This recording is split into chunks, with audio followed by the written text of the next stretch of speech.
Tumamlay ang doggy ni Ma'am Ella. Sabi niya, Doc, good day po. Ano pong pwede namin gawin? First aid po kung sakali. Kasi yung alaga ko, nanamlay na wala ng gana kumain. Kanina lang naman po umaga. Ayan.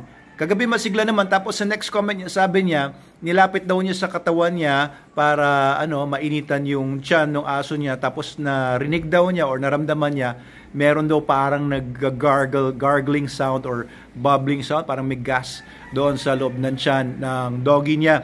Okay, kung meron man stomach pain or merong kabag or gas pain, sa mga tao, sa mga babies, effective ang chamomile, di ba? Yung manzanilla, pwede nyo rin i-try yun.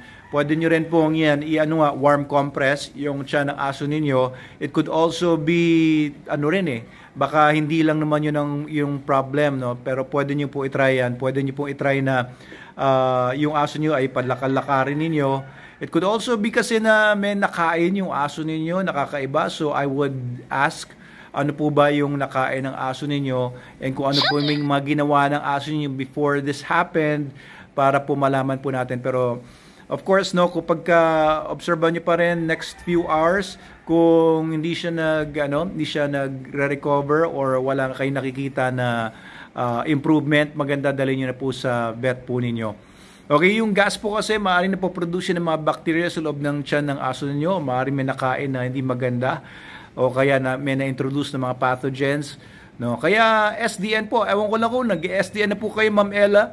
SDN42, the best dog food in the multiverse. O pwede rin sa mga puppies, SDN28, pero kapag ka-adult na, pwede na rin SDN21. SDN42 is the best.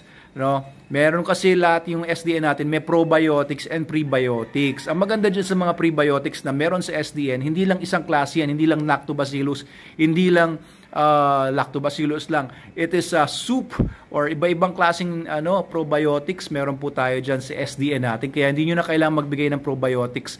And it also has prebiotics. Ibig sabihin yan yung kinakain naman ng mga good bacteria. Kaya kung meron man mga bad bacteria may introduce sa loob ng bituka ng tiyan ng aso ninyo, ay makokontra siya ng mga probiotics natin. So, mas maganda rin po na hindi nyo pakain kung ano yung mga dogs po natin kasi minsan magkakaroon pa ng mga ganyan stomach upsets. Pure SDN lang kung kaya nyo pong magbigay ng pure SDN lang. So, yan po, no? And minsan naman, baka naman yung mga naririnig nyo po ay mga normal borborygmi lang. Kasi normal naman po na marinig kayo na parang gumagalaw-galaw yung bituka. Kasi usually yan, nagko-contract yung mga muscles ng intestine para dumalo yung pagkain hanggang maging pupo na siya hanggang sa dulo. Kino-contract yan para unti-unting dumalo yung food na yan palabas.